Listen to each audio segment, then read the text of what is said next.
This right here is the summary of the concept of barakah in Islam. Let me translate this for you. Wabarik, and oh Allah, put blessing, put huge, unbelievable, never-ending blessings.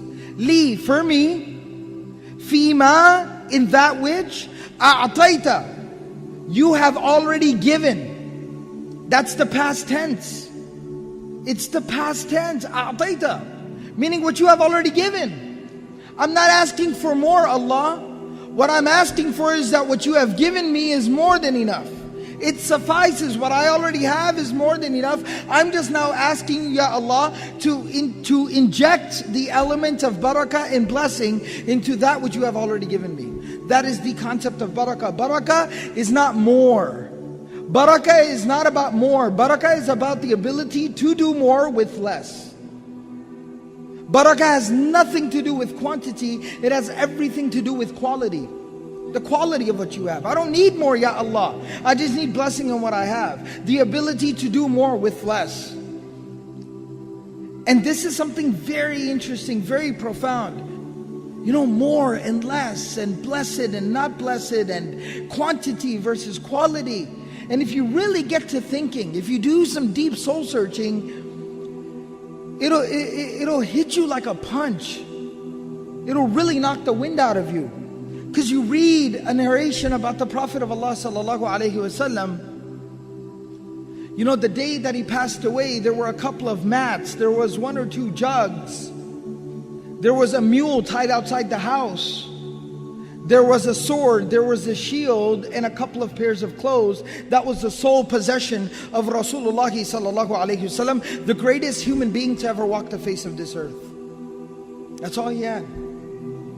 And he had 9 homes, which is another topic for another day. But just to put things into perspective, you got to chew on that for a second. Today we got 1 home, 5 people within the home, everybody's got a job, everybody's working, and we're still in debt. Something's wrong, something's missing.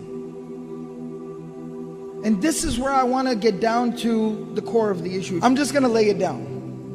And I'm going to apologize before I lay it down that if I do offend anyone, or if I cross any lines, just please forgive me. Meet me in the bazaar, I'll buy you a hot dog.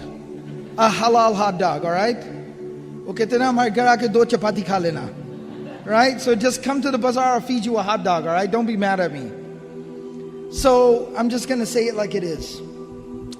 We have a lot of discourse, we have a lot of conversation, we have a lot of discussion in the Muslim community today about Sharia compliant financing, halal this, Sharia compliant that. And I'm not criticizing, the people that are providing these services. They are very good, beneficial services for those people that need them. But I am keeping it real with y'all for a minute. We are obsessed with the conversation about how can I take something that I don't need, I have no reason to have, there is no explanation for me having it, and find a way to somehow make me feel better about having it. We are obsessed with this conversation in the Muslim community. You want to know what Sharia compliance is? You want to know what halal is? You want to know what the Islamic financing, banking, financial, monetary system is? If you can't afford it, don't buy it. That's Islam. That's Sharia compliance. If you never buy anything you don't need, you are living a Sharia compliant lifestyle. That's as simple as it is. And I know it sounds oversimplified, but it's really not. Wallahi, it's not. We gotta understand this. Let me explain something to y'all. In some places, for some people, there is even some legitimacy to a conversation about needing to buy a home, even though I personally don't agree with it, but to each his own. Maybe I don't live in your shoes, I don't know your circumstances. I'll tell you, by the way, we talk about, but we have to have a home, we have to live somewhere, I have to raise my family. I lived my entire life in an apartment complex. I lived my entire life in an apartment, and I feel like I turned out okay. You understand? I'm trying to be real with y'all for a minute. You can drive a used beat up old car. I talked about the car I drove last year. I talked about it over here. First car I ever drove, the doors had different colors. And you know what I did when I graduated past that car, when I could actually afford to buy a nicer car? We had a simple rule: if we don't got cash in the home, we don't buy it. If you ain't got cash, you don't buy it. I know that sounds oversimplified to some people, but that's how you live your life. That's how you live a responsible life. So even when I bought another car with cash, mind you, that other old car with the different colored doors, I didn't sell it. You know why? Because I had a little brother.